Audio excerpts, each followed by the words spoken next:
Welcome to Yissilmissil Productions channel. My name is Steven Yissel, and today we are continuing our deep dive series into the Bermuda Triangle.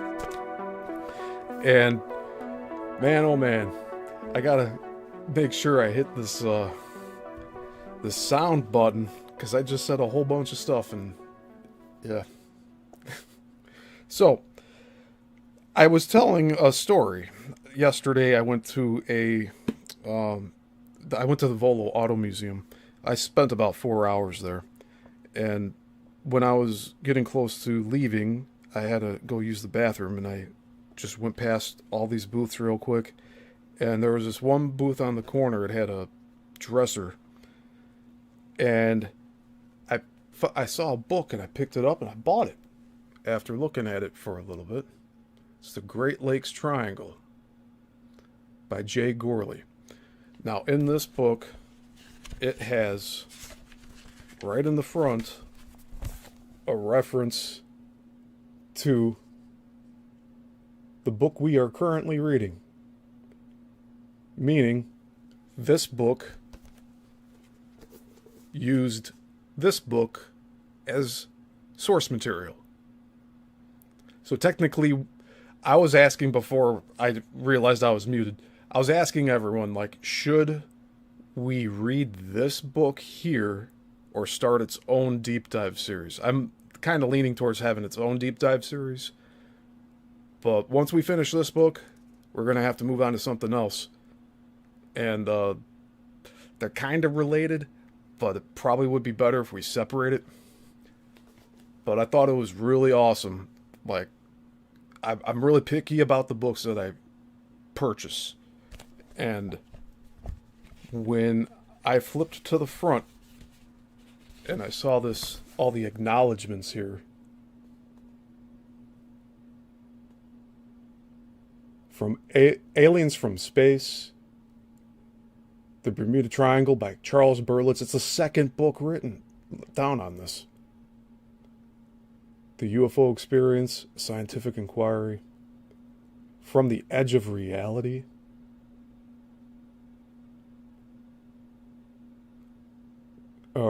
Ghost Ship. So it's saying from, because he reprinted some, whatever were in these.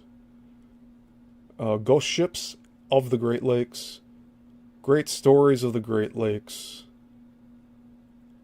and Inland Seas. So there's another really good list of books that this author used to create this. And there's a second Great Lakes Triangle book that I found that my mouse is hovering. I'm about to purchase it. The Gateway to Oblivion. And it also covers the Great Lakes Triangle. So chances are I will do a different, like a new series covering this book, since it's a different body of water. But I could just read this here, but I don't want to muddy it up too much. I want to keep it on topic to strictly the Bermuda Triangle. And since we're getting close to the end of this book, I'd say like in the next 2 or 3 weeks, we'll be moving on to other material. But, yeah, I thought this was so cool. I didn't even know this was a thing a few years ago. And then I heard about it here and there. And I figured I'll get around to it someday. And now here we are. I'm going to be reading this book on this channel. And, yeah, most likely it will be a separate deep dive series. And this one's a lot closer to home for me. I mean, this Bermuda Triangle is about 1,000 miles away from me. This is about 20 to 50 miles away from me. So there's a lot more interest in this to know what's going on. But I've only been to Lake Michigan. I haven't been to any of the other Great Lakes up in the north here, North Midwest.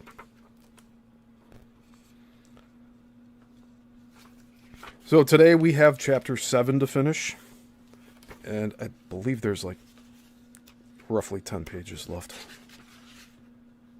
Yeah. Yeah, a little less than that.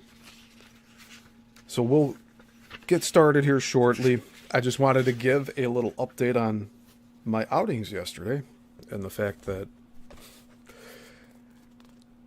this book caught my eye. It was just the only book sitting like this on a shelf, like about this height for me. So like I just was like in passing going to use the washroom, and here this thing was.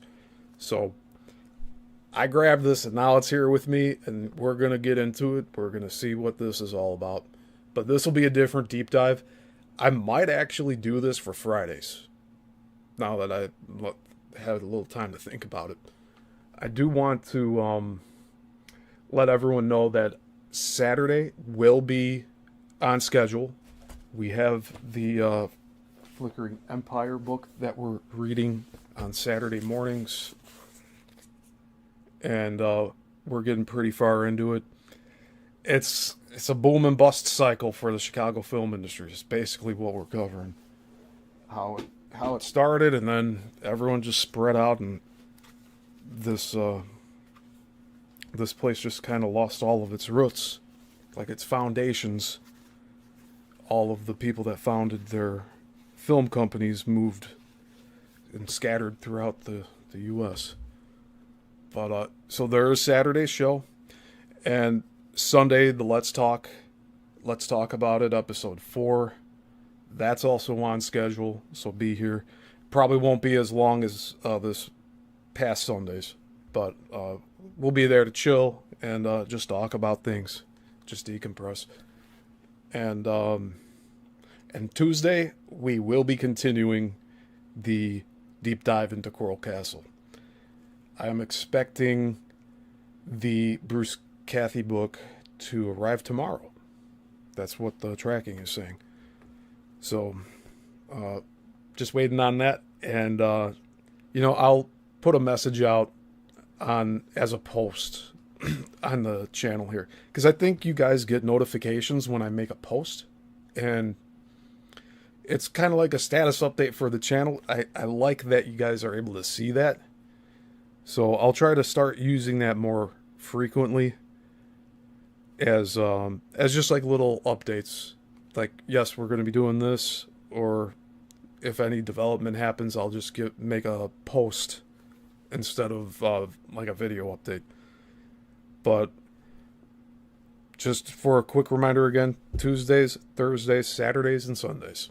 And then very soon we'll be doing Fridays with this bad boy.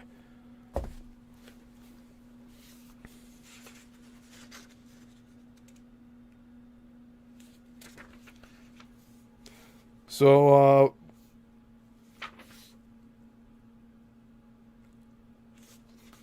not sure where exactly we left off on this page here, but we'll get started real shortly.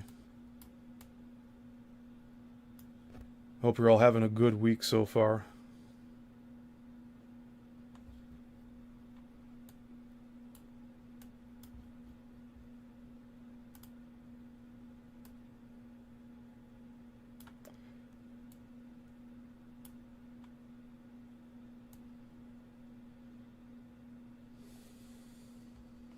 Yeah, and thank you, Zenray. I did notice right before you mentioned something about the audio here. I keep myself muted during the intro, and I end up just not unmuting. This time I just completely forgot to click it. Other times I think I clicked it and it didn't click. So, more technical difficulties. Oh, by the way, well, one of the number one pro wrestling show or company by numbers, the World Wrestling Federation. I was watching Raw from this past Monday, and they had microphone checks they were doing while they were live on air. 1, 2, 3, 4, 5. 1, 2, 3. Testing. 1, 2, 3. They were doing this while the match was going on. So everyone has these technical difficulties.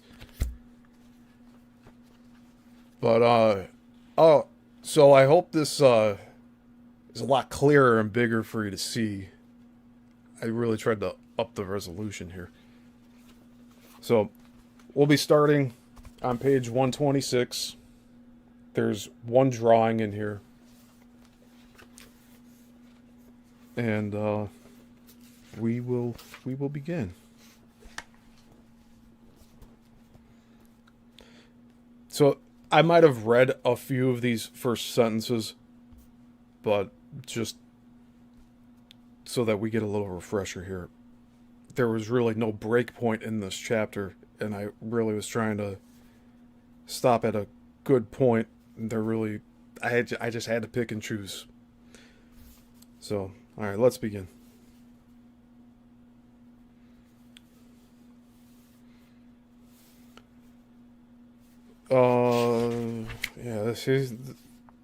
I'm just going to start from the page before because there's a paragraph here. So we looked at this prior. Here's a rendering of the triangle. This is Cuba here, and up there at the very corner, that's Florida. So it was just showing another diagram. Saying estimated landmass is formed by the present Bahama Islands, Cuba, and Florida prior to the ending of the last glaciation.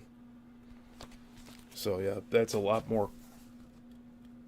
That's a lot closer together than it is today. That's just showing how that all came about here, or what they believe it looked like before the glaciers melted, if that's even true. Because we have to question what we've been told with all of this. Like millions of years and glaciers carving out the Midwest. Yeah, okay. I don't know. None of us know, do we? We're all here to find answers. The present islands are shown with their former shapes. Florida, it will be noted, extended far west into the Gulf of Mexico.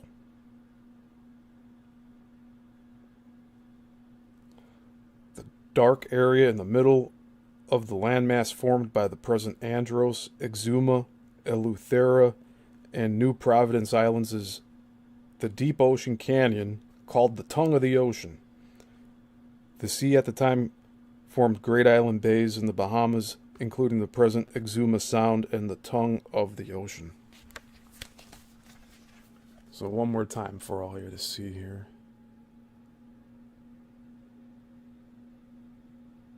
You know what? I'm going to make it bigger. Hold on here. There we go.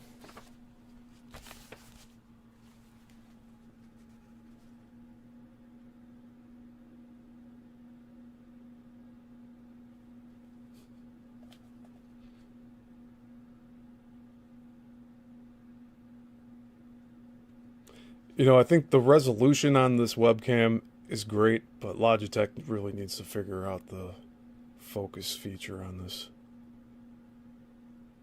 It's never really picking up what I'm putting here. Alright.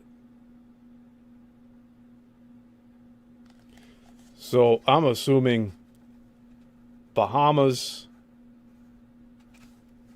Cuba on the bottom here, and Florida, which is apparently extended into the Gulf of Mexico at one point. And I mean, if we look at all of the other stuff, like this, we're seeing that there was a bunch of land that eroded, and Zen actually, in the chat here, he mentioned to me, he showed me a video, sent me a video link about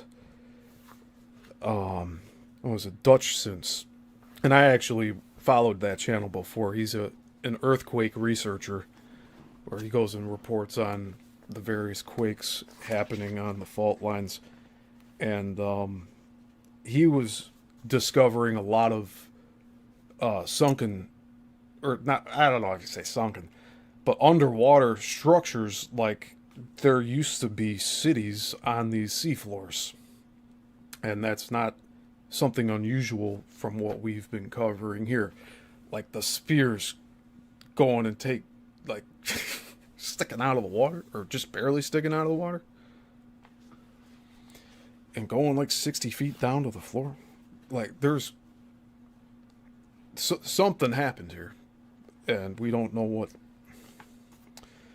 Or if some people do know, then they're definitely not telling us.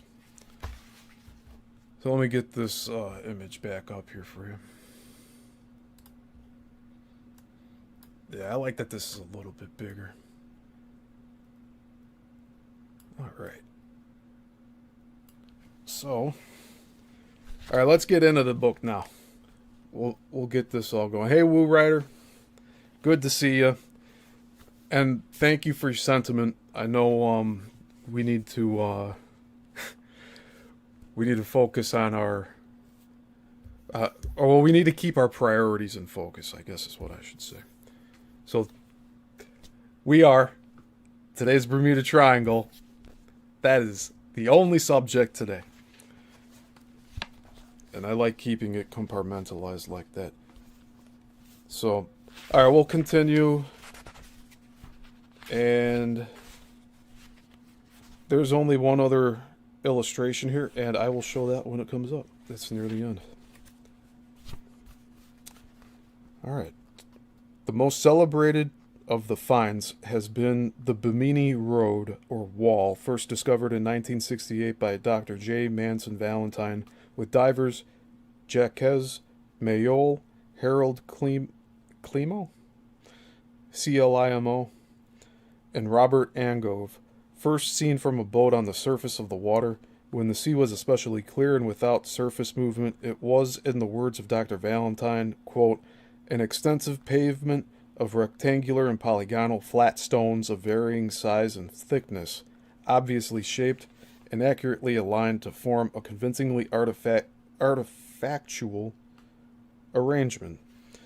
These stones had evidently lain submerged over a long span of time, for the edges of the biggest ones had become rounded off, giving the blocks the domed appearance of giant loaves of bread or pillows. Some were absolutely rectangular, sometimes approaching perfect squares. Yeah, these were machined. These had to have been. Or they were poured into molds, and then the rock was solidified. That's the only way I could... like, that's how probably Egypt and all of these megalithic structures were built. And if... Coral Castle... we don't know how he did that still. We're still trying to figure that out. But one of the theories is that he also used liquid to turn into stone. But that's a little more far-fetched since we see the rock bed that he worked with there.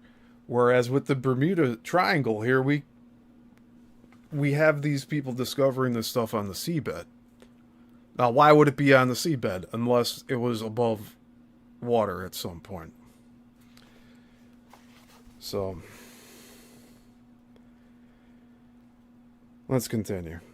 One remembers that absolutely straight lines are never present in natural formations. Yeah. I'd agree with that. Absolutely straight lines are never present in natural formations. Very simple. Yeah, especially if you see 90-degree angles. It's not anything that water flow would have did. The larger pieces, at least 10 to 15 feet in length, ran often the width of parallel-sided avenues, while the small ones formed mosaic-like pavements covering broader sections. The avenues of apparently fitted stones are straight-sided and parallel. These literally are roads and walls.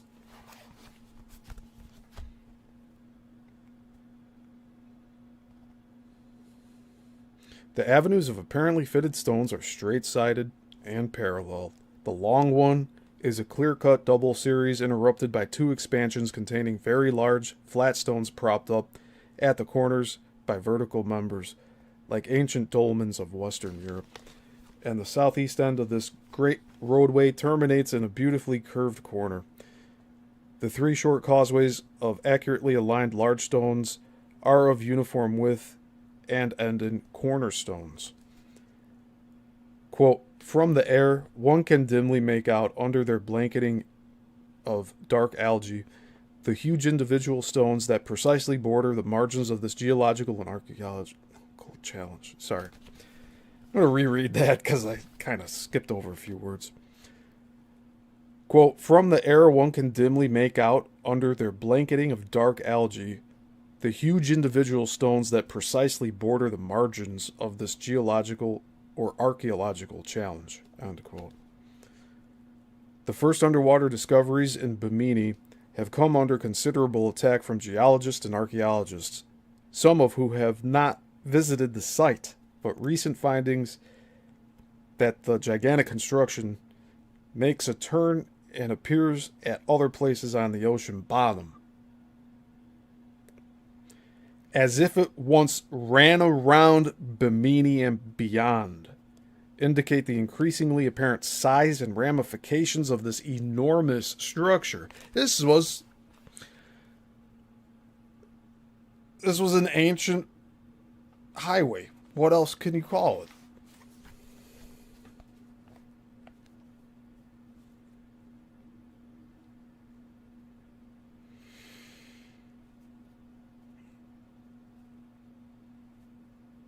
The purpose of which we can, as yet, only guess. So they had no idea where it came from or how it was made, or when it was built. The discoverer has expressed his personal feelings. Quote, the suggestion that the stones represent the remnants of walls, roads, or even an ancient seaport are unacceptable at the present time because it has not yet been established what, if anything, besides bedrock lies below. However, recent observations in slightly deeper water have verified multi-layered construction in at least one area. Absolutely fascinating. My personal feeling is that this entire complex represents the intelligent utilization by ancient man of materials provided by nature and appropriate for the creation of some sort of ceremonial center. In this connection, it should be remembered that certain ancient sacred sites, such as the Glastonbury Circle, 30 miles in circumference, and the designs of the Nazca Desert of Peru, of lines and images of mile-long animals, traceable only from the air because of their gigantic proportions, have virtually no point of reference with our modern technology, as the purposes of these majestic artifacts are incomprehensible to us. End quote. Exploratory overflights since 1968 have indicated other extraordinary and apparently man-made formations on the Bahama banks, as well as on the sea bottom near Cuba and Haiti and Santo Domingo. Some of these appear to be pyramids or tremendous dome foundations, with one in the Bimini area measuring 180 by 140 feet, which may be the truncated top of a pyramid, and other larger pyramids or temple platforms reported out at sea. We're talking about pyramids in the circle now. Underwater.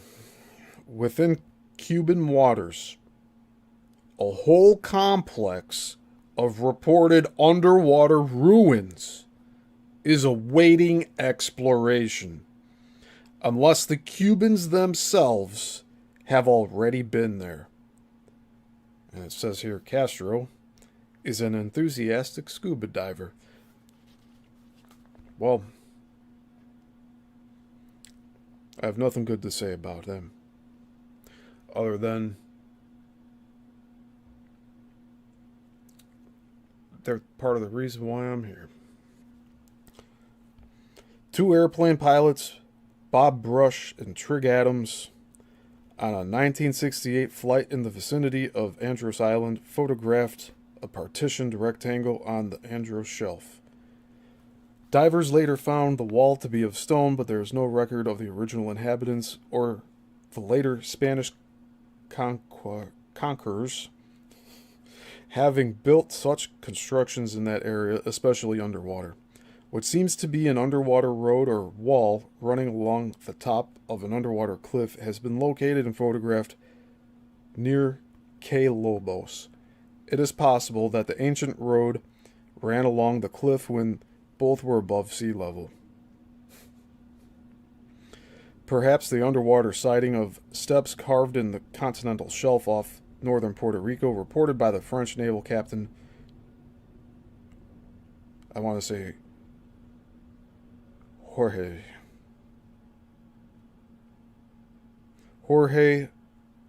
Huot, Houot, and Lieutenant Gerard D. Froberville in the Bathyscaphe. This word is spelled Bathyskaphe.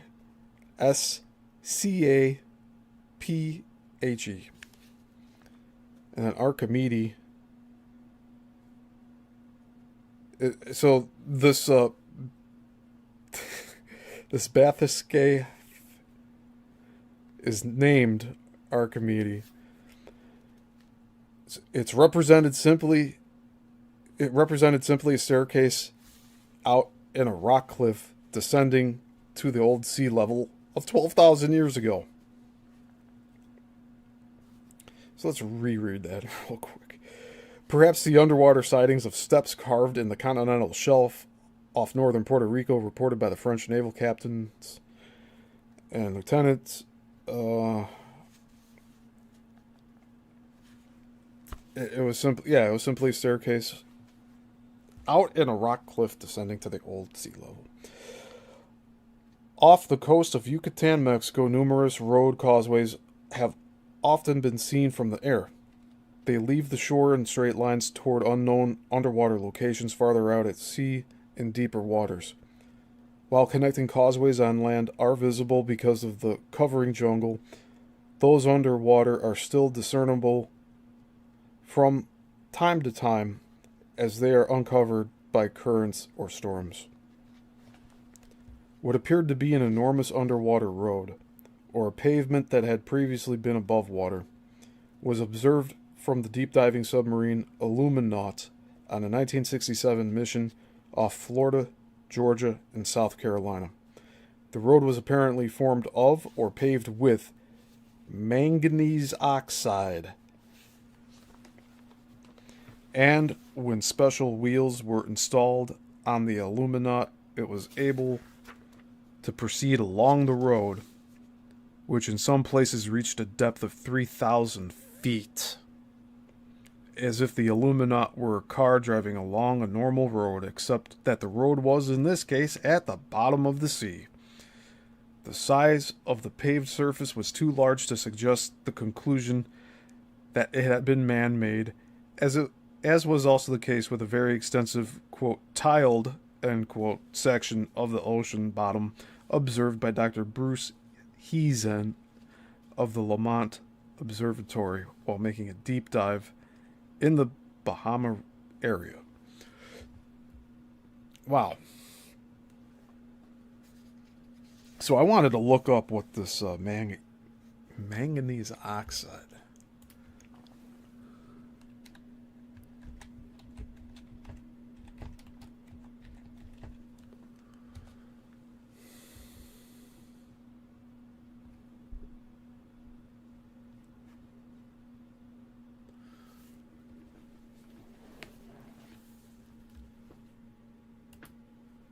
I'm not really too sure what this, so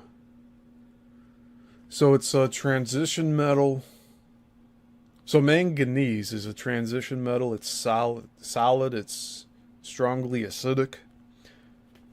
and it is cubic, so it has crystal structure, or that's its crystal structure is cubic.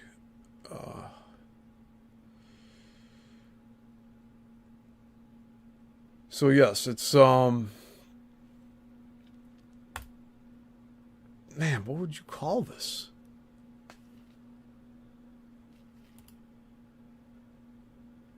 So if you've ever seen any type of oxide, like iron oxide, this just looks like coal. Like what, coal roads? I don't know if that would be the case. Okay. But they had this Illuminaut. So I don't know if we saw a picture of that thing already. Let's see if I can bring that up. Yeah, we saw this picture of it already. Here, I'll pull it up from the book here and we'll just glance at it again. So this thing was driving on the bottom of the ocean on a road. This guy. That's the Illuminaut that we're talking about here. And it was able to move along on the floor, on the road.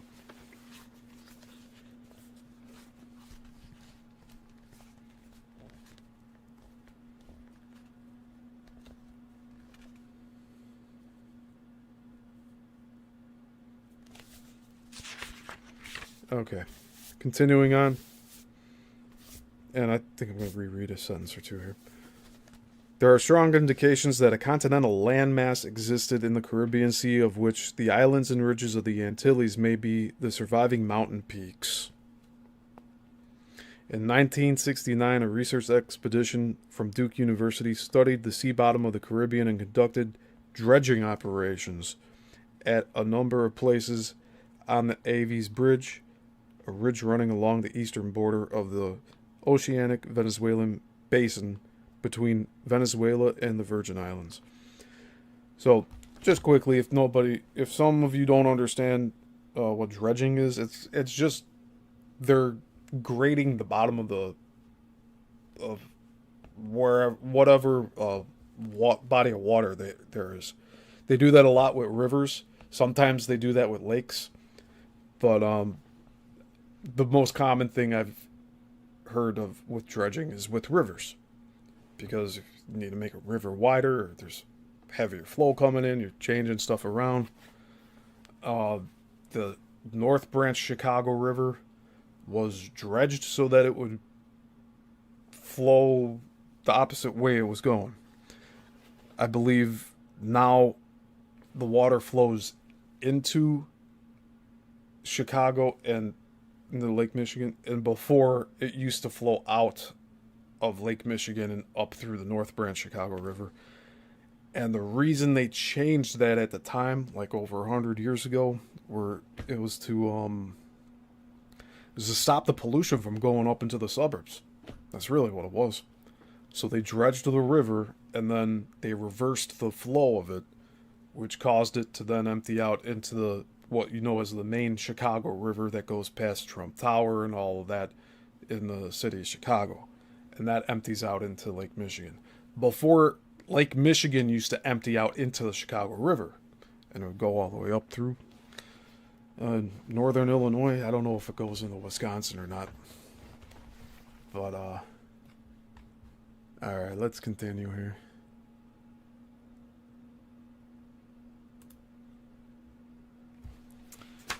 So,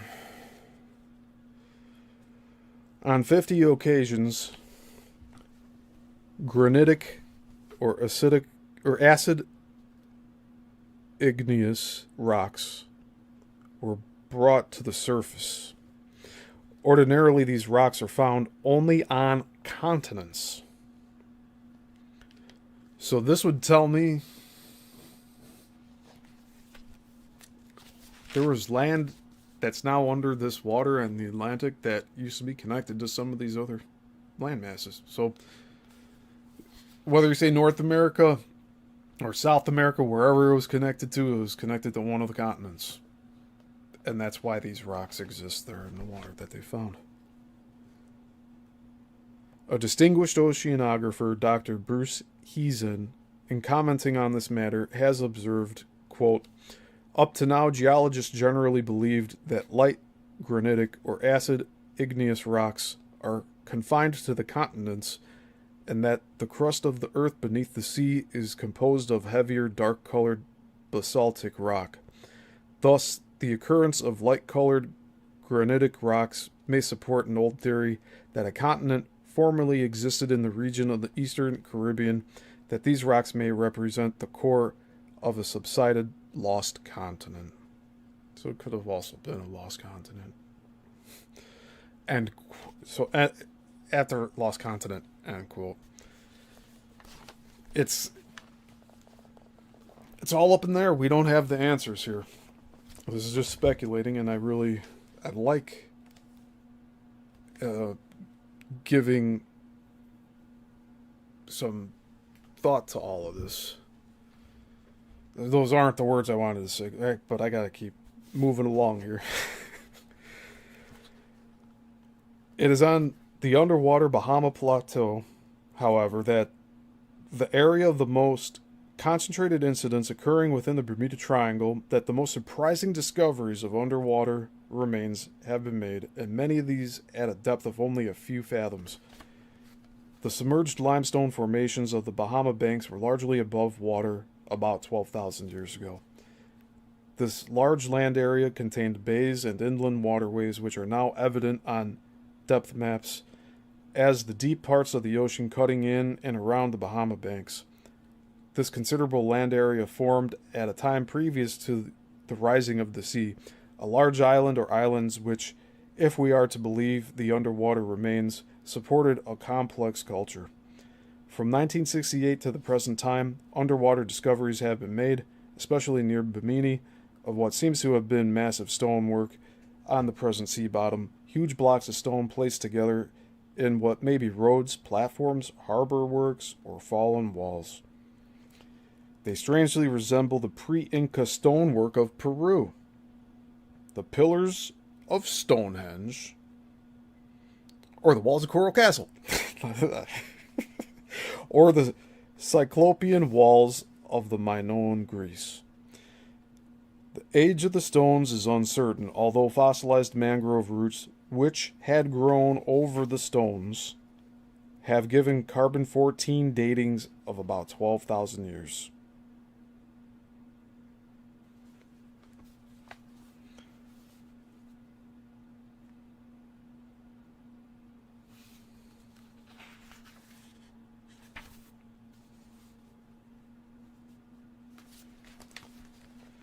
The most celebrated of the finds has been the Bimini Rotor Wall, first discovered in 1968 by Dr. J. Manson Valentine with divers, Jacques Mayol, Harold Climo, and Robert Angove. And this is the part we're rereading right now.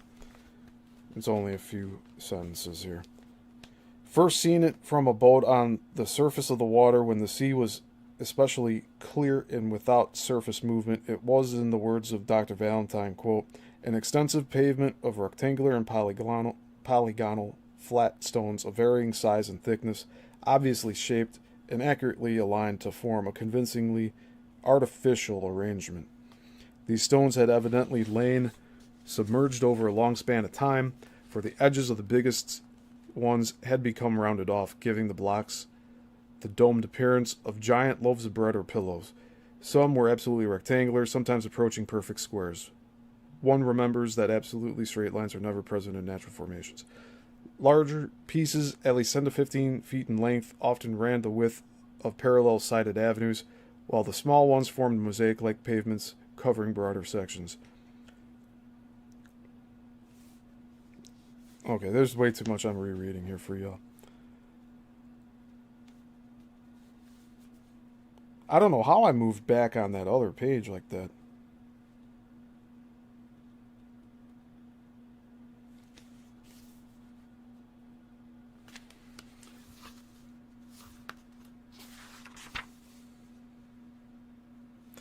Okay, so we're on page 127 now, and I'm starting from the top up here.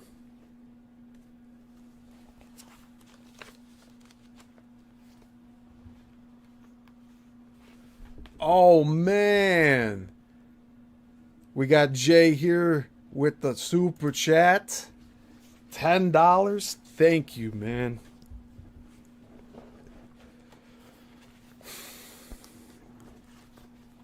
I don't know what to do with all this love. Thank you, Jay.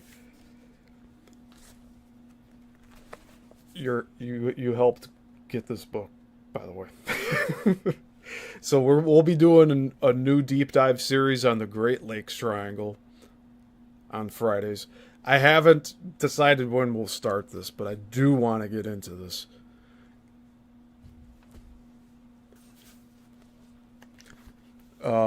Wu says, wonder if the electromagnetic field causes disappearances. Imagine flying over Bermuda Triangle and end up in an alternate reality timeline of Earth, or maybe just jump back to the 1930s. Yeah, hey, that's exactly what I think is going on here.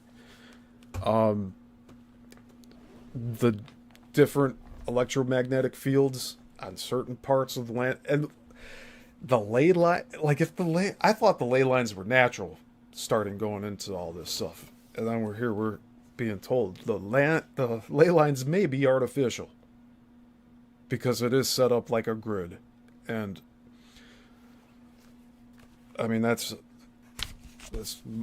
more than chance that we have something that looks like a carbon molecule that's running at electromagnetics through the land that we live on, as well as under the ocean like that too.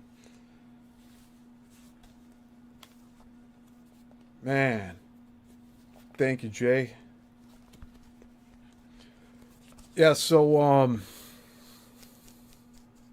what to do? What should we do here? I'm thinking if I should. We need to talk about the ley lines. We really do. There's ley lines that go through Denver, Colorado. There's also ley lines that go through Miami. There's ley lines that I think were really close to Homestead, where Ed Leeds Skolnick made his Coral Castle. And then there's obviously ley lines that go through the Bermuda Triangle here. And ley lines in general, I'll keep this short. Like they have been compared to videotape in functionality. Like if there's a very highly emotional, energized type of moment that happens with living beings, people, that gets recorded onto the land like a magnetic videotape. Makes sense to me. When you have rocks that have magnets in them, and it just makes sense with what's going on here. There's a lot of different elements into play with the water.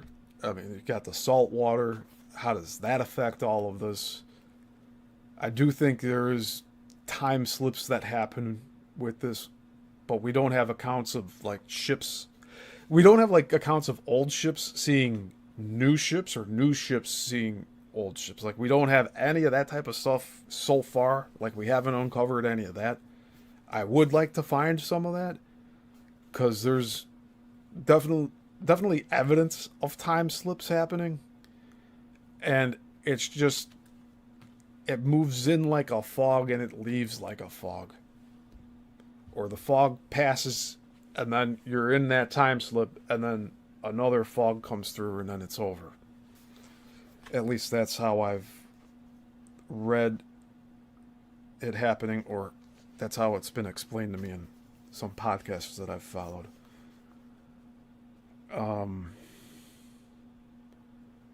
Phantoms and Monsters Radio is one that I really got into researching time slips on. They cover a lot of that. I don't want to get his name wrong. Phantom and Monsters Radio is a good YouTube channel. Lon Strickler is his name. He did a lot of studying on the Chicago Mothman, which that'll be something else we'll cover one day. But it's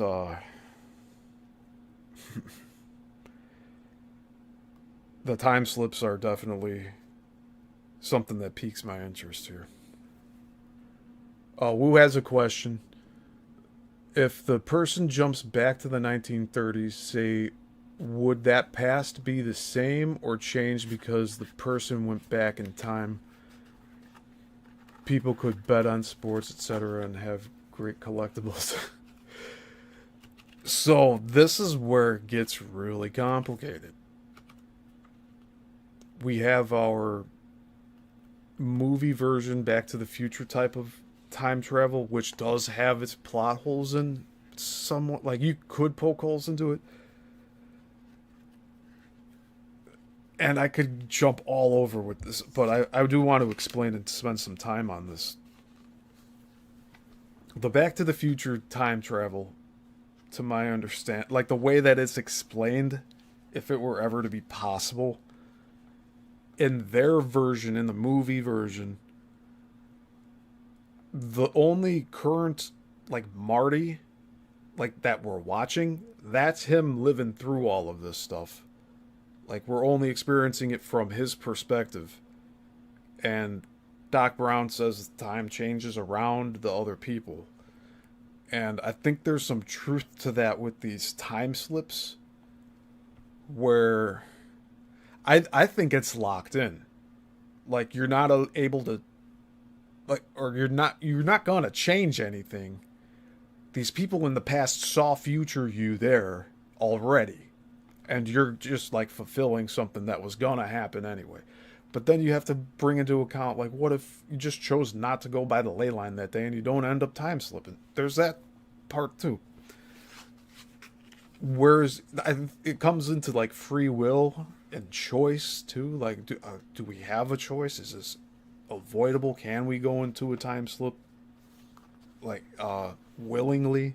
Can we manifest something like that if we seek it out? Gettysburg has a lot of these that happen.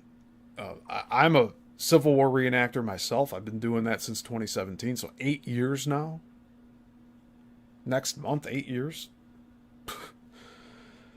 And Gettysburg has had sightings of what they thought that were reenactors walking along the side of the road.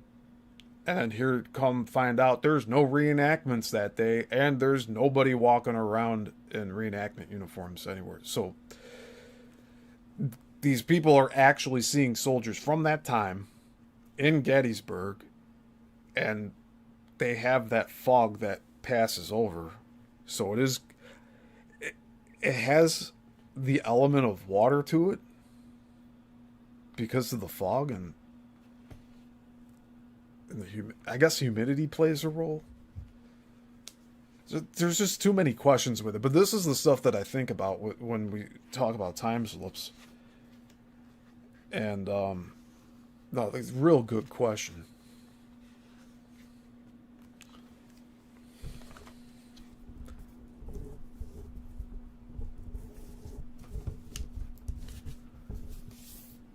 All right, Wu is suggesting to watch Atlas Shrugged. I've heard of this.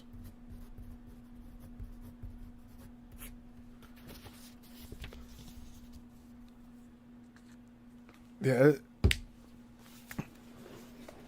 it jumbles my head thinking about all of this because you really want to understand what the ramifications are. It's like if you walk a different direction on, like, your morning routine and you end up missing a car accident or something, like, is there an alternate reality where you did your normal routine and you ended up getting hit by a car or something? I don't know.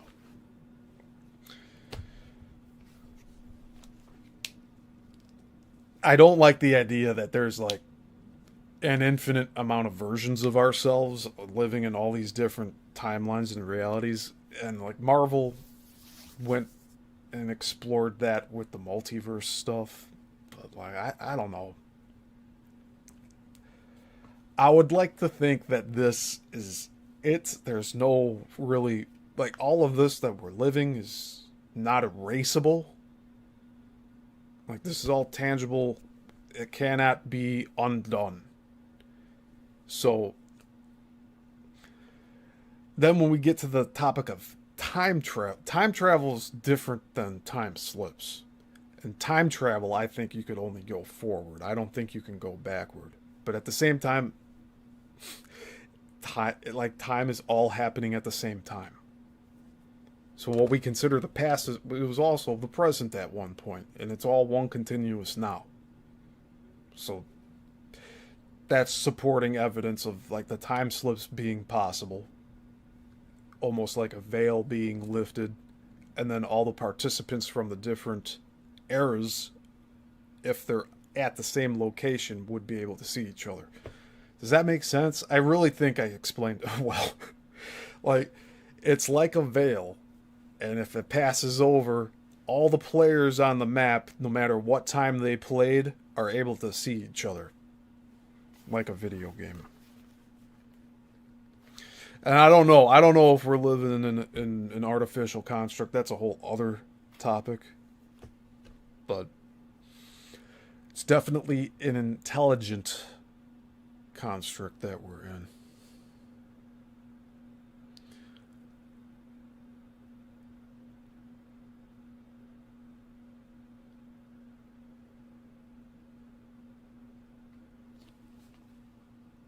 Yeah, I'm not sure what you're trying to say, Jay. What's WRD mean? But yeah, the time slip stuff, it explains why we possibly see ghostly apparitions. I want to say that's partially mixed into it, but we are also seeing like replays.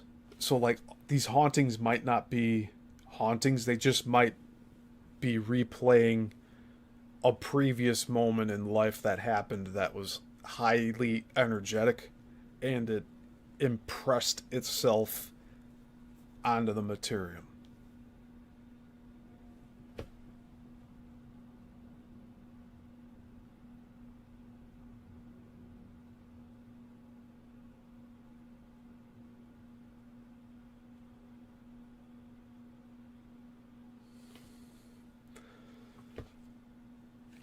Yeah, I get deep in thought with this stuff too, so I stop talking sometimes. I'm sorry.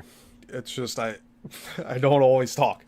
But it's really the time slip thing. I think it's definitely happening here in the triangle. I I guess you could say if you parked the submarine on the floor and just watched overnight on these paved roads that are submerged, what were they saying, 3,000, 6,000 feet below sea level, below the surface of the water. I'm sure if we sat there in a submarine all night long, or if we spent like multiple times doing that, at some point you might see apparitions on that road. And who knows what kind of vehicles we would see. Because we don't know how transportation worked back in ancient times. How did they move these gigantic stones? That would take, according to today's standards, the way we transport things, like that would take a lot of heavy machinery. So it's either they used the Coral Castle method where they just made things lighter with sound vibration, then I don't know. It's a lost technology.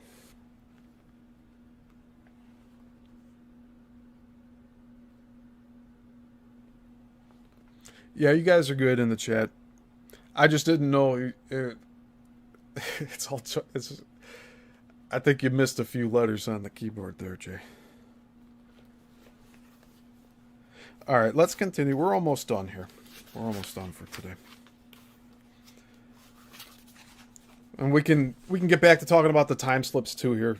I'm just going to continue so we can finish the chapter, and we'll chat after the chapter's over, so no worries. Exploratory overflights since 1968 have indicated other extraordinary and apparently man-made formations in the Bahama Banks, as well as on the bottom of... Okay, I've already read that. Okay.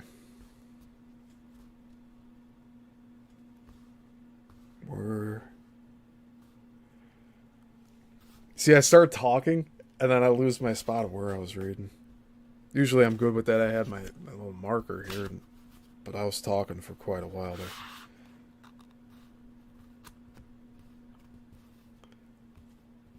Okay, 2 airline pilots, Bob Brush and Trig Adams, on a 1968 flight in the vicinity of Andros Island, photographed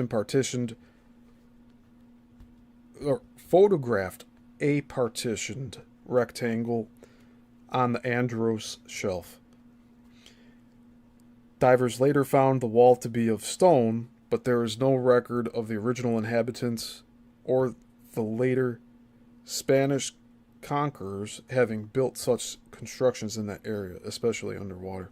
So they're saying that's well before several hundred years ago. What seems to be an underwater road or wall running along the top of an underwater cliff has been located and photographed near Caye Lobos. It is possible that the ancient road ran along the cliff when both were at sea level. Perhaps the underwater sighting of steps carved in the continental shelf off northern Puerto Rico, reported by the French naval captain Jorge Huot and Lieutenant Gerard Froberville in the Bathyscaphe Archimedes, represented simply a staircase out in a rock cliff descending to the old sea level of 12,000 years ago. Off the coast of Yucatan, Mexico, numerous road causeways have often been seen from the air. They leave the shore in straight lines toward unknown underwater locations farther out at sea in deeper waters.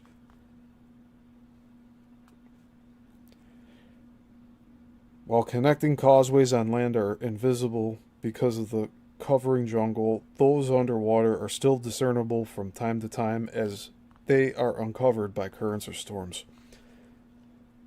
What appeared to be an enormous underwater road or pavement that had previously been above water was observed from the deep-diving submarine Illuminaut on a 1967 mission off Florida, Georgia, and South Carolina. Man, I really threw us off today reading. I will make sure this doesn't happen next week. But, rereading some of this is good to, absorb more of the information.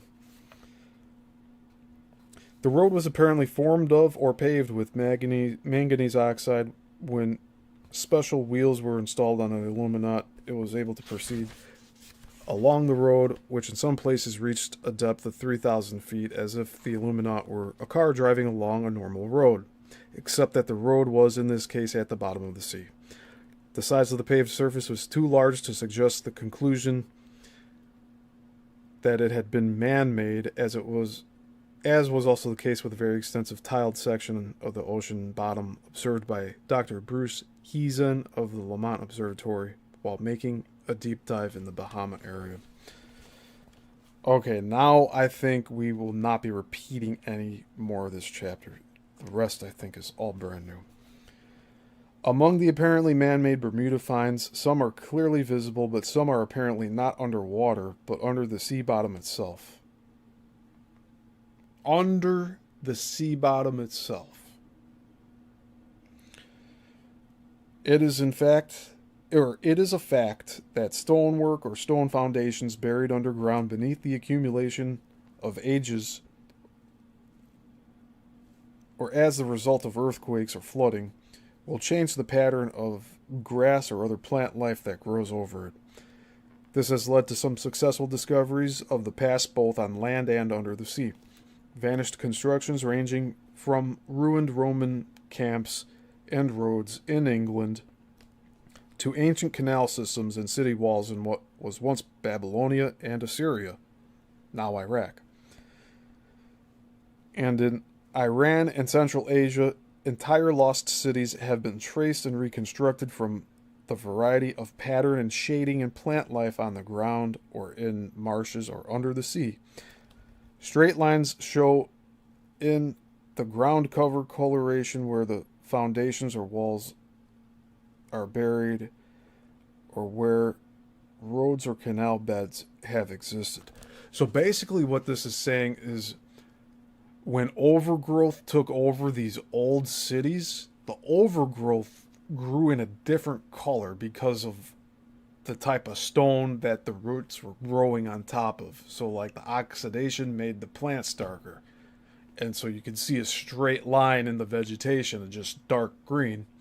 And if you were to go under that, like some of these explorers and researchers did, they would find these paved carved stones that are underneath whatever was growing there. And they're saying the same thing about what they found underwater.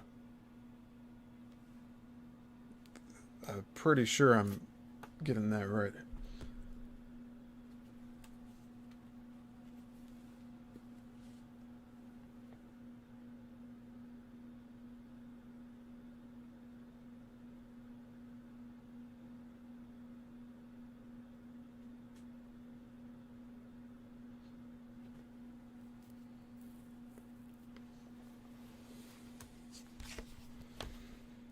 All right, let's continue here.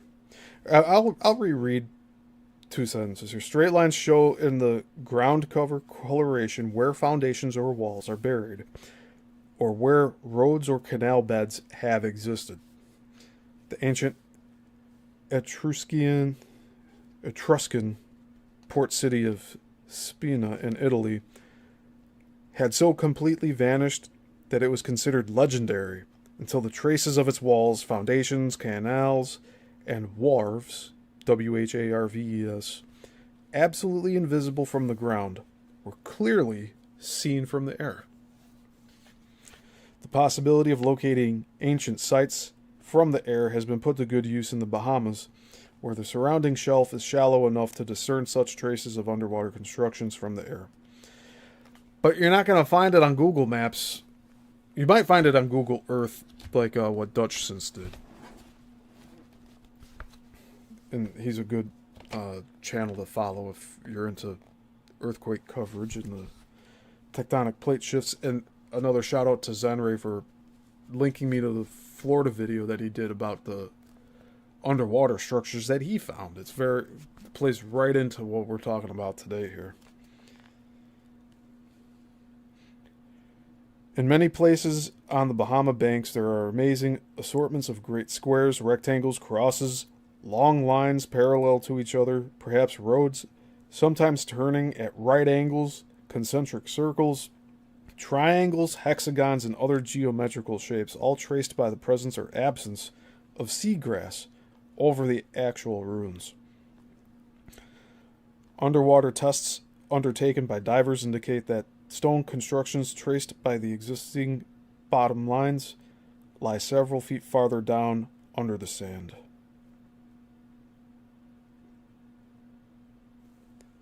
So they're saying that there's structures that are buried under the sand, under the water. So it would be no different than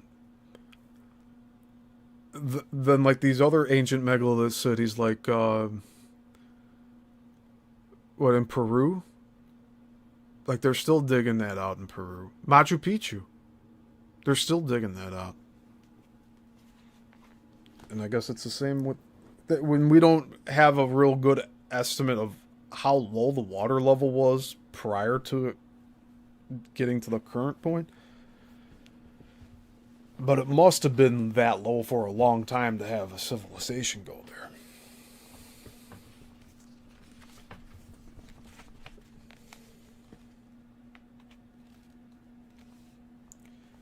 Alright, continuing on.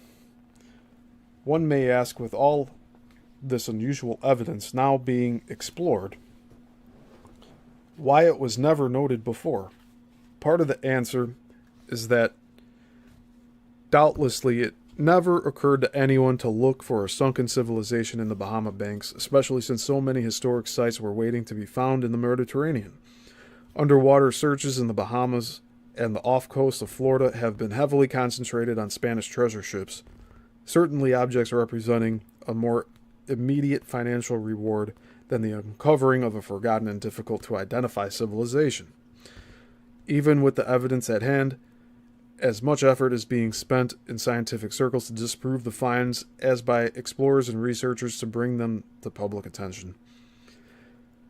It is also to be noted that some qualified researchers are hesitant or reluctant to confront the hostile opinion of other archaeologists and oceanographers. An other element exists in that the buildings or artifacts discovered may be covered through the action of tides and storms after they have once been located and so again lost. It is remarkable, however, that since 1968, a certain rise in the bottom of the Great Bahama Bank has taken place, uncovering traces of new formations where there were none discernible in earlier photographs of the same area. This was the case of a normal formation shaped like a large arrow, built of stone and 100 feet long, between North Cat and South Cat Cays, Bimini, and another southeast of South Caicos, Caicos, pointing southeast and in due alignment to another straight bottom line, as yet unexplored.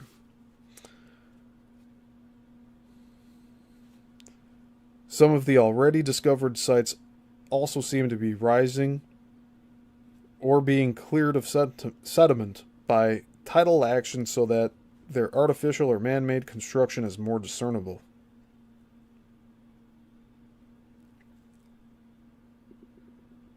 So these cities are just showing themselves again. Dr. James Thorne, a distinguished oceanographer and diver, and decidedly neutral, if not skeptical, on the subject of lost civilizations under the sea, recently examined thick columns holding up some of the stones of the Bimini Wall, a fairly convincing refutation of opinions held by numerous other oceanographers that the whole complex at Bimini and other places in the Bahamas are natural formations.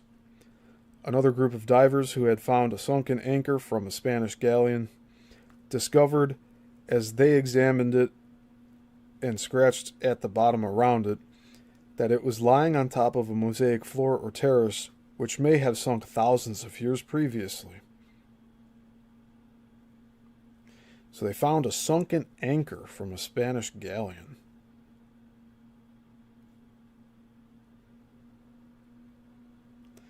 And it was lying on top of a mosaic floor,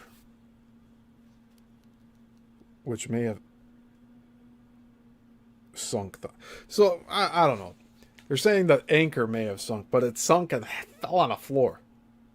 That's nuts. That's like, if the water level were to rise again now, and like all of the continents were just underwater, and everyone's traveling on boats now. You're only on the water now. And you drop an anchor down just to chill out for a bit. You drop the anchor, it might drop down into someone's house. Like that's what we're talking about here with this. It's an anchor around a mosaic tile floor. And now that anchor is from later on, obviously, but just a little perspective with that. And I don't think the water level is going to go up anymore. Yeah, I mean, it may, but I don't think it will. There has to be a balance. Like, I could see it going down and up and down and up like that, but I don't ever see it going like up and up and up and up and up and up, because then like how there's not gonna be like sea life left if that were to happen.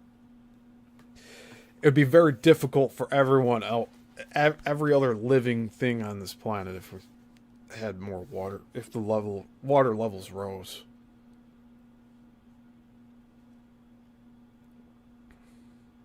it's a lot to think about. Is this an enclosed system? Do we have water that is coming up from the crust that's constantly, or sometimes it fills if the earthquakes are violent enough to get more water added? Like, I don't know. Do we lose water with earthquakes? Nothing significant, but probably. Alright, continuing on. Every time traces of a sunken civilization are found in the Atlantic or elsewhere, a series of press and magazine articles as well as books customarily identify it with the, quote, lost, end quote, continent of Atlantis. Atlantis, whose image has bemused mankind since antiquity, was described in considerable detail by Plato in his Timaeus and Critias dialogues as the land of the golden age of man, a great and wonderful world empire in the Atlantic, which with, quote, violent earthquakes and floods, in a single day and night of rain, sunk beneath the sea. And that this is the reason why the sea in those parts is impassable and impenetrable, unquote.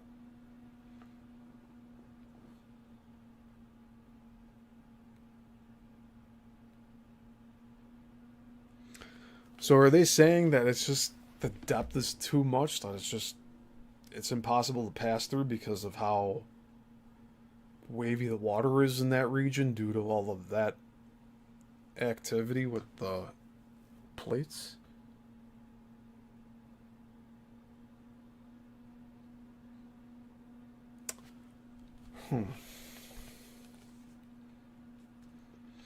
Alright, continuing on.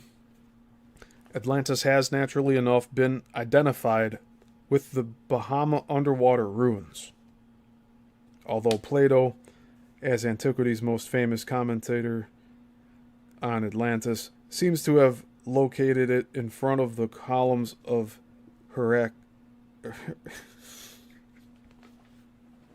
Hercules. It's spelled different here. Heracles. But in parentheses it says Hercules. Hercules. Now known as the Straits of Gibraltar, somewhere out in the Atlantic Ocean. So the columns of Hercules are now known as the Straits of Gibraltar. A close reading of Plato's account, however, will disclose a most interesting piece of information suggesting that the Atlantean Empire was no one island, but a series of large islands in the Atlantic whose rule had spread to both sides of the ocean.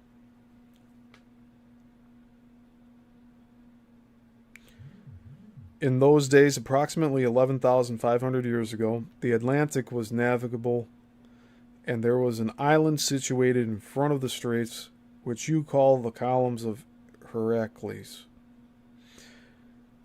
That's the different variation spelling of Hercules.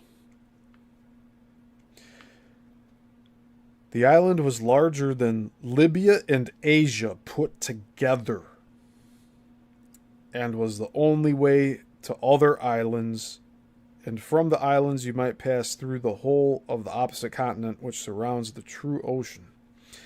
For this sea which is within the straits of Heracles, the Mediterranean, is only a harbor, having a narrow entrance, but that other is the real sea, and the surrounding land may be most truly called a continent.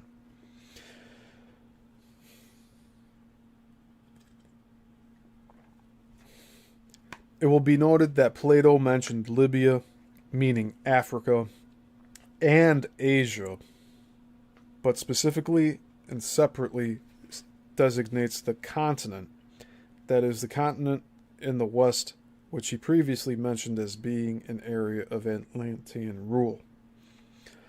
The underwater complexes at Bimini and other points in the Bahamas have been attributed to all sorts of early ocean voyagers: Phoenicians, Carthaginians, Minoan Greeks, Mayas, Egyptians, and as a final resort, as their age becomes more obvious, the Atlanteans.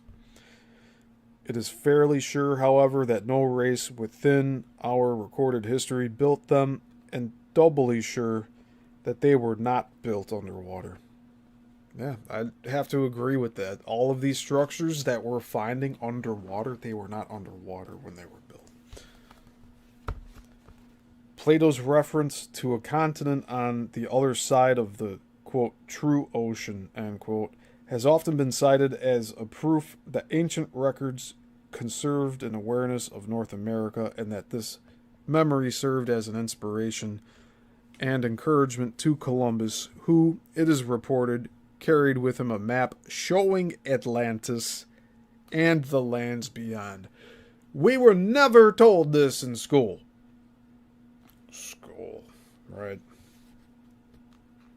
Columbus had a map of the Atlantis continent with lands beyond it.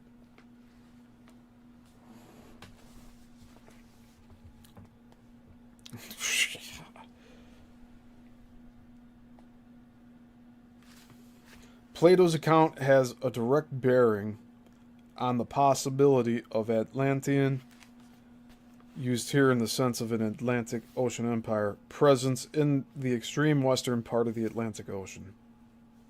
This would include the present islands of the Great Bahama Banks, when large areas of the banks were well above water, with the deepest present oceanic features such as the tongue of the ocean and the Straits of Florida forming an inland bay and a sea barrier from the Florida coastline, which also extended much farther out to sea.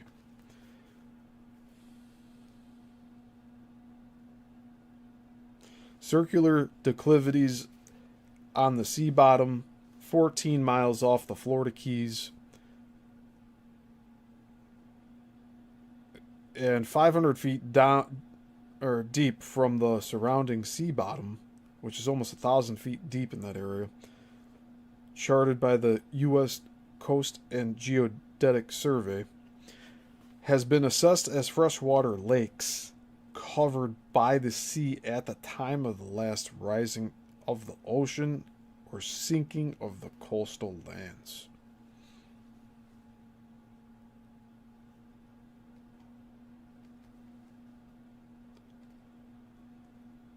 Wow. So you see what they're saying there? Let's get this photograph a little bigger here.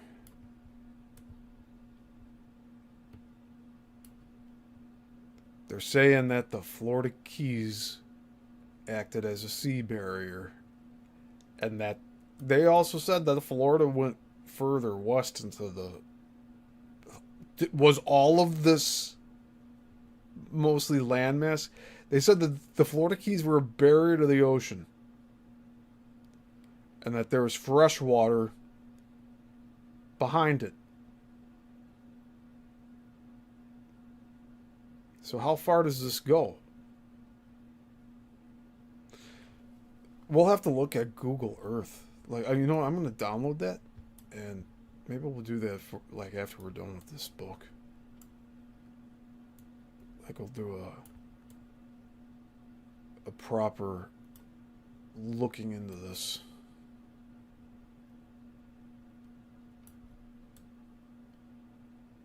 Because I want to see how far the Keys actually go through here. And Dutch Sin's channel on YouTube, actually, they did a good job showing us, like, basically they're old star forts that are underwater by the Florida Keys.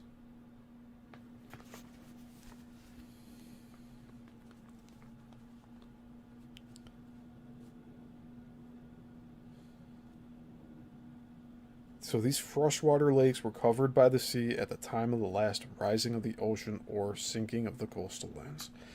I'd say the rising rather than the sinking. I don't know how sinking would even come into play. But we'd need a lot of water to flood and sink all these, like, quote, sink continents. You have to add a lot of water in order to do that. That's why I was saying maybe the earthquakes are adding water. We just had a giant, like, let's just hypothetically say we had a giant earthquake that opened up, released a bunch more water into the realm here. I don't know. That's where my mind is tending to go towards right now. All right, continuing on. A look at the present depth table of the Western Atlantic presents a clear indication that if the sea level were lowered 600 to 800 feet, great islands would exist in the Atlantic where there are now small ones. I'd say that. I'd say so. And it is of particular interest, or it is of peculiar interest to recollect that this rising of the waters took place between 11,000 and 12,000 years ago, coinciding with the account Plato reputedly received through Solon from Egyptian priests at Sais, whose written records antedated those of the Greeks by thousands of years. Atlantis, through the course of the years, has been, quote, located, end quote, in a number of different parts of the world. Under the Atlantic Ocean, the Aegean, Caspian, and North Seas, Western Africa, Spain, Tunisia, Germany, Sweden, the Sahara, Arabia, Mexico, Yucatan, Venezuela, the Azores, Canary, and Madeira Islands, Brazil, Ireland, Ceylon, Ceylon, and even under the Indian Ocean, often depending on the nationality, and one may say the Welton Shong of the writer or investigator.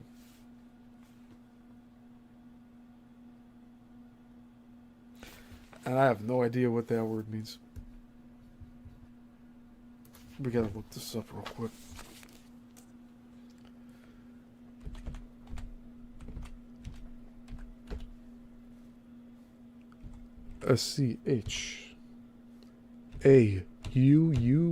Schauung.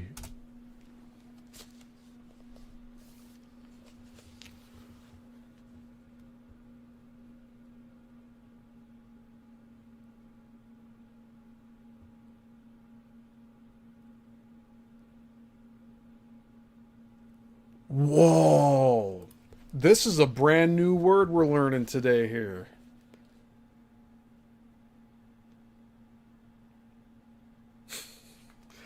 So Weltanschauung is worldview.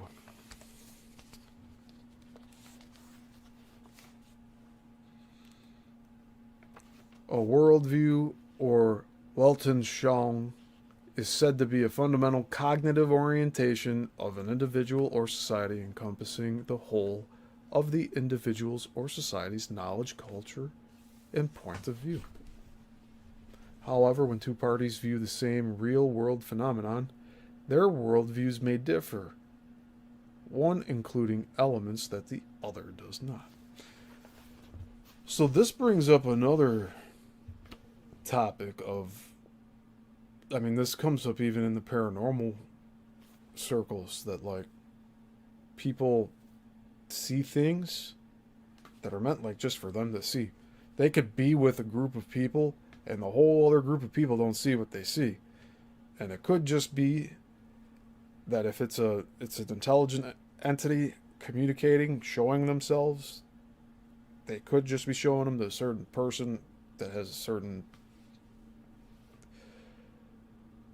materium vibration. I don't know what you would call it. I don't know. It's... So we got a new word, all right? Weltanschauung, the worldview of the writer or investigator. The candidacy of the western part of the Bermuda Triangle as a location for Atlantis has been popularized since 1968 discoveries by a most unusual set of circumstances. tied in with the very year of their discovery. These concern the prophecies of Edgar Cayce, the quote, sleeping prophet, end quote, and psychic healer who died in Virginia in 1945, but whose, quote, readings, end quote, a term used for interviews given while Cayce was in a trance, have continued to influence many thousands of people. While he was still alive, he gave through his readings, advice, and counsel to more than 8,000 people, first on health problems and subsequently on a variety of other matters. The documentation of his remarkable cures and telepathic powers need not be recounted here, except for what may prove to be history's most unusual archaeological predictions, which directly concern Atlantis and Bimini.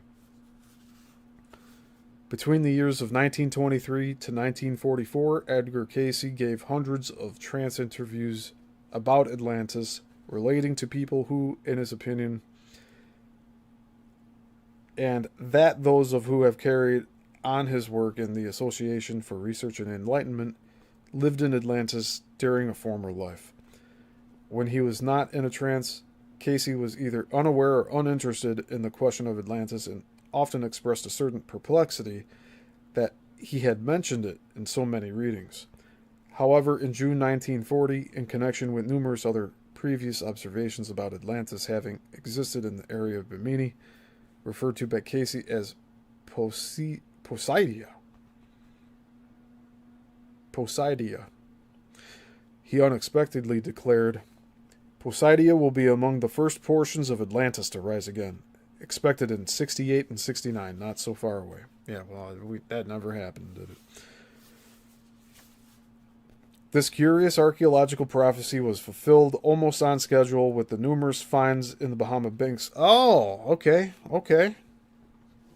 Here I thought it never happened, and then they had the discoveries of the Bahama Banks. See, we are all fallible here. The uncovering by the tides of some constructions and a rise in the bottom of certain areas. One is tempted, however, to wonder whether these discoveries were made as foretold by the prophecies or because of the prophecies, or because those who had read Cayce were searching for them, as was the case with some of the pilots who sighted the first underwater formations or constructions. Yeah, well, if you're looking for the stuff, you're going to find it. As can be expected, the discoveries of the underwater complexes in 1968 and thereafter, as foretold 28 years previously, have caused many people to examine Cayce's other references to Atlantis and the area with renewed interest. If Cayce's readings and ancient legends were based on memories of actual occurrences, one might envisage the possibility of forces developed by former scientifically advanced civilization being, in part, operative within the area where they were once concentrated, and consider the possibility that the electronic, magnetic, and gravitational aberrations of the Bermuda Triangle may be a legacy, albeit a negative one, from a culture so far back in time that almost no traces remain, and our memories of it are more instinctive than concrete. We have one etching here. I'll read the caption before I show it. It says, undersea elevation of Western Atlantic Ocean bottom, showing deepest areas as the darkest. Mountains in the center show Bermuda on the Great Plateau called the Bermuda Rise. The deep area to the west is the Hatteras Abysmal Plain, and to the south, the Nares Abysmal Plain. Or Abyssal. I'm sorry. So it's the Hatteras, Hatteras, Abyssal, Abyssal, and then Nares, Nares. The boundaries of the Sargasso Sea may be followed starting from the Nares Deep up through the Hatteras Deep, turning east at the northern part of the Bermuda Rise and south as it approaches the Mid-Atlantic Ridge, and then west again back to the Nares Plain. So it like forms a giant C pattern. It's like a C, but it runs like that.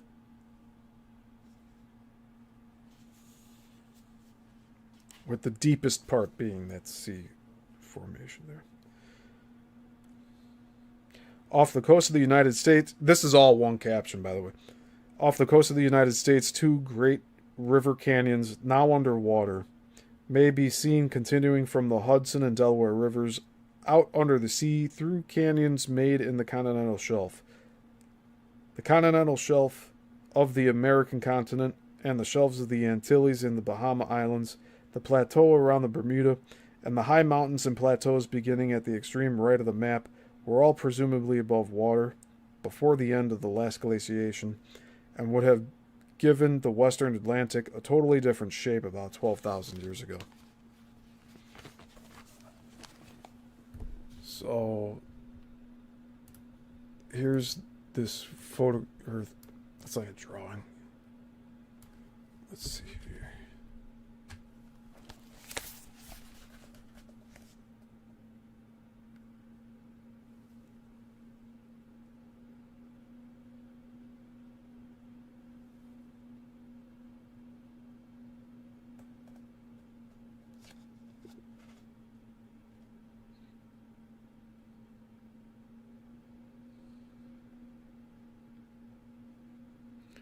And this is just showing the depth of all of that area. And this is actually, we're looking at the entire east coast of the United States, with Florida being right here. So that we're seeing the whole continental shelf. And that there's something right there. What is that?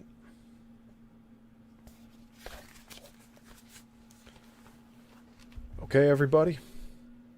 That's going to be it for today. I hope you all enjoyed it. Next week, Thursday, we will be starting Chapter 8, titled The Surprises of Prehistory. So, that will be fun. And I believe that's going to be the last part of this. And this is going to be covering everything that was being discovered at the time.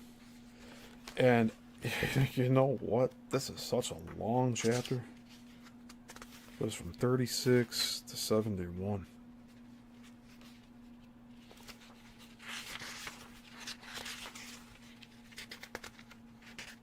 So this might be broken down into three. So the next 3 weeks we might be reading Chapter 8. Just because of all the content in here. We got these old ancient Egyptian glider planes that we're going to take a look at. We got more of the Azores maps in here. Yeah, we're going to be covering a lot. And then we got Chapter 9 as the final chapter of the book.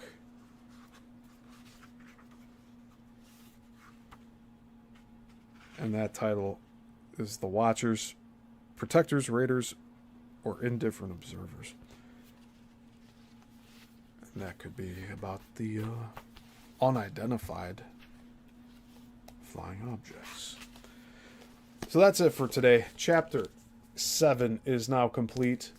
Next week we will be doing Chapter 8. We are that far through the book.